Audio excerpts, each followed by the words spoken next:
It's just the beginning. It's just the first part. It's the first 7 years. So all this fantastic stuff is in the day of the Lord, and the rest of all ugly stuff, and then the pretty stuff after, all takes place in the day of the Lord. Revelation 1:10 says this, I was in the Spirit unto the day of the Lord. Yep. And then he just gives the whole rest of the Lord. Revelation 1:10, I heard the sound of the shofar, and I was in the Spirit unto the day of the Lord. Did you ever see that? Yeah. The whole rest of the book is about the day of the Lord. Revelation. All right. So in my opinion, the tithes being brought up is all the worship from all the guys in heaven. Because they got to heaven. How did they get to heaven? How did they get to heaven? What a Resurrection. How did they get to heaven? Resurrection. The resurrection. They entered the rest. The resurrection. That's it. The tithe, the first fruits were brought up, and that's a picture of what? That's a picture of what? That's the Lord. Worship in heaven. Wow. We need a break now. This is exhausting. The first fruits, you got to follow what I'm saying here, guys. The first fruits going up in the day of the Lord is a picture of what? Say it together. Resurrection. All right, and because the guys got up, they can then offer worship. That, I believe, is the tithes. So that everybody in heaven and earth gets to eat and gets fed and gets taken care of. That's everybody getting taken care of. All the righteous and the angels offering worship in heaven. Now, what about the blessings and the curses being offered? Go to Zechariah, the last chapter. This is what you were thinking about, Eileen. You said Zechariah, the last chapter. But you were a little early.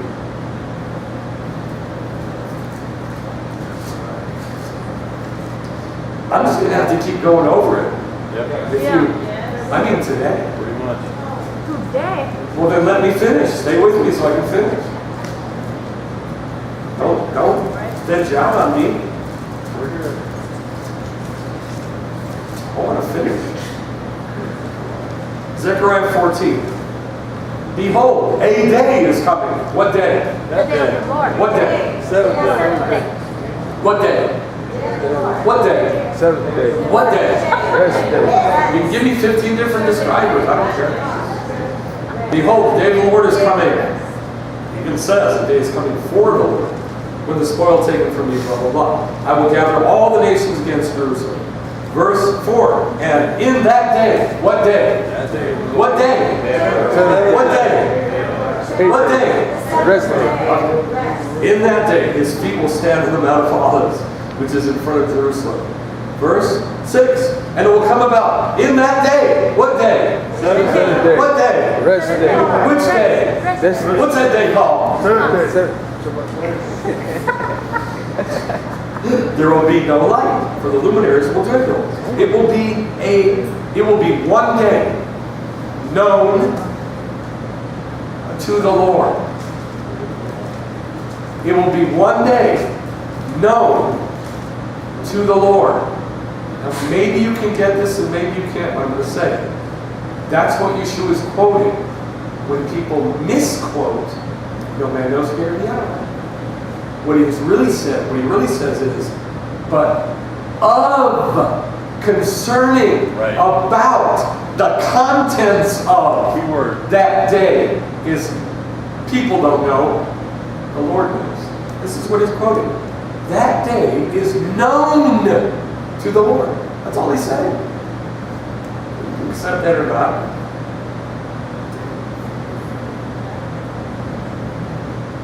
Verse 9. The Lord will be king over all the earth in that day, in the day of the Lord. Verse 12. This will be the plague with which the Lord will strike all the peoples who have gone to war against Jerusalem. And he describes it. Verse 13. It will come about in that day that a great panic from the Lord will fall on them. Verse 14. Judah also will fight in Jerusalem, and the wealth of all the surrounding Gentiles will be gathered, gold and silver and garments in great abundance, and they'll make heaps in that day. How long do you think they'll make the heaps? How long do you think they'll make the heaps? You don't remember? Oh, I'm sorry, it's this one. You don't remember how long the first fruits takes place when they made the heaps with Zechariah? No, it was like 4 months. 4 months, good, 4 months. 4 months. They'll make heaps of everything that the Gentiles own and bring it to God. Verse 16, then what will come about that any who are left of all the Gentiles that went against Jerusalem will go up from year to year to worship the King, the Lord of hosts, and to do Sukkot. These are Gentiles. And they will be forced. I don't like that word, but it is the way it is. They will be forced to do Judaism. That's what it says. Gentiles will be forced to do Judaism. Now, I don't think they're going to have to be forced too much, because they're going to be like, oh yeah, we want to do that. But if they don't, they'll be forced. And it doesn't say they'll come up to do Easter. No. No. Go. And it doesn't say they'll be forced to come up and do Christmas and worship the Lord. It says they'll be forced to come up and do what? Sukkot. The Jewish festival of Sukkot. That doesn't mean dancing while Paul Wilbur plays the guitar. It means dancing with the priests while Paul Wilbur plays the guitar, with gin and vodka and rum and wine bottles skittering around on the plaza in front of the Wailing Wall and dancing until you sweat and you lose weight and you get drunk and you just worship and worship and worship with everything in you. That's Sukkot. And I've gotten to do it at least once in my life. I got to taste the day of the Lord. But it was only because I was doing Judaism with Jews who were preparing to build the temple in Jerusalem. Well, you think we'll get hungover? No hangovers. You know, that was kind of weird. We drank and drank and drank, and I just was so happy. No hangover. Nobody got a hangover. Burning it up. There's no such thing when you're worshiping. That's ridiculous. Verse 19. This will be the Musa, the spanking of Egypt, and the spanking of all the Gentiles who don't go up and do Sukkot, who don't go up and do Judaism. In that day, there will be inscribed on the bells of the horses, which are unclean. They're not animals that are clean to us. Kadosh Adonai. That plate on the high priest's forehead said Kadosh Adonai. In this case, it's an unclean horse that has a bell inscribed with Kadosh Adonai. Why? Because in that day, everything and everybody is going to do biblical Judaism. And you may like that, or you may not like that. But in the day of the Lord, everyone is going to do biblical Judaism. Now think about what I'm saying. Think about what I'm saying. How many millions of believers have said to you, the Lord's coming very soon. You hear that? They ain't ready to do Judaism. Not even close. But it's in that day that this is going to occur. If we're so close, why aren't the believers so close to doing this? Good question. So in my opinion, two things. Number one, we're not as close as people think we are. In fact, I can tell you how close we are. Right?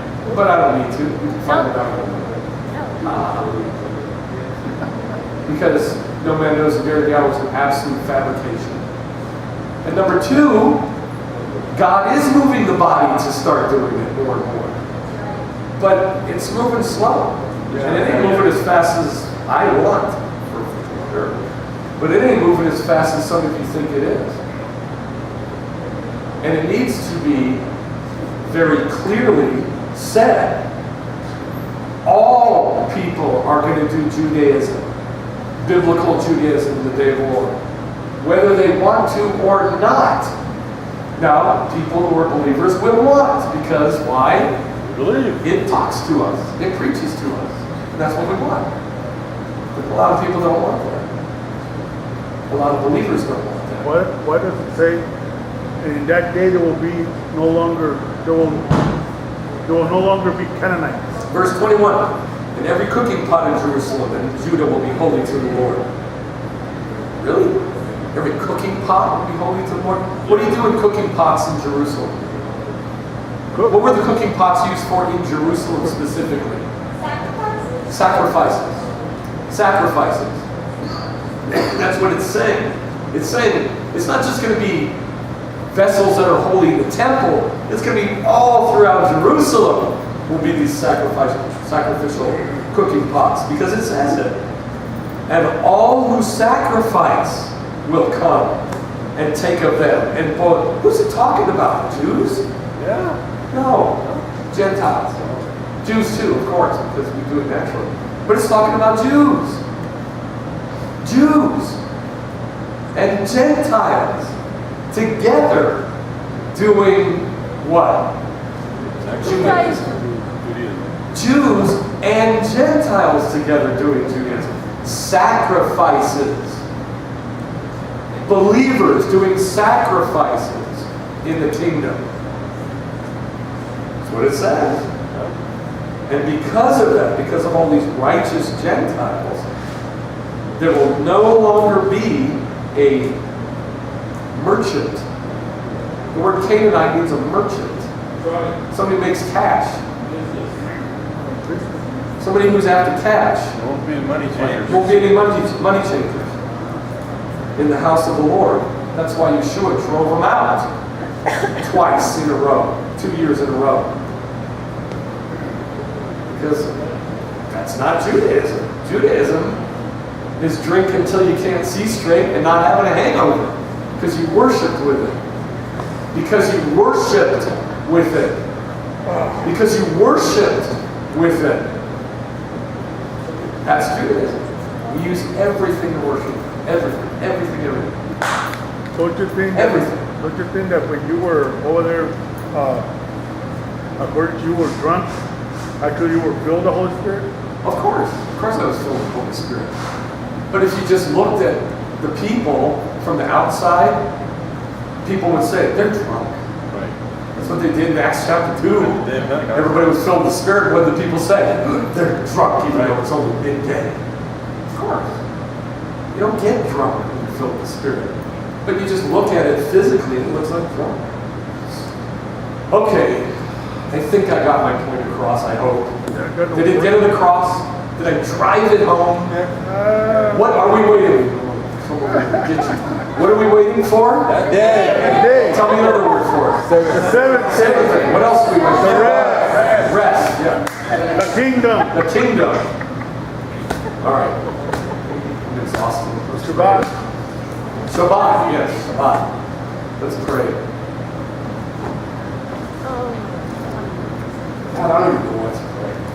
All I can say is thank you for Shabbat. That's all I can say. Thank you for Shabbat, that we get to have a teeny little taste of what the day of the Lord's going to be like. And I ask that you would increase that in this group specifically. That's all I'm praying for right now. That this group would increase and increase in hearing your mitzvot. And we hear them talk. We hear them preach. Not me preach, the mitzvot preach. In the name of Yeshua, open our ears so that we don't even have to say amen to some curse. But we just get blessed because we hear your mitzvot. Thank you so much, Abba, for showing us the day of the Lord. Reveal it more and more, Abba, in the name of Yeshua. Amen. Shabbat Shalom.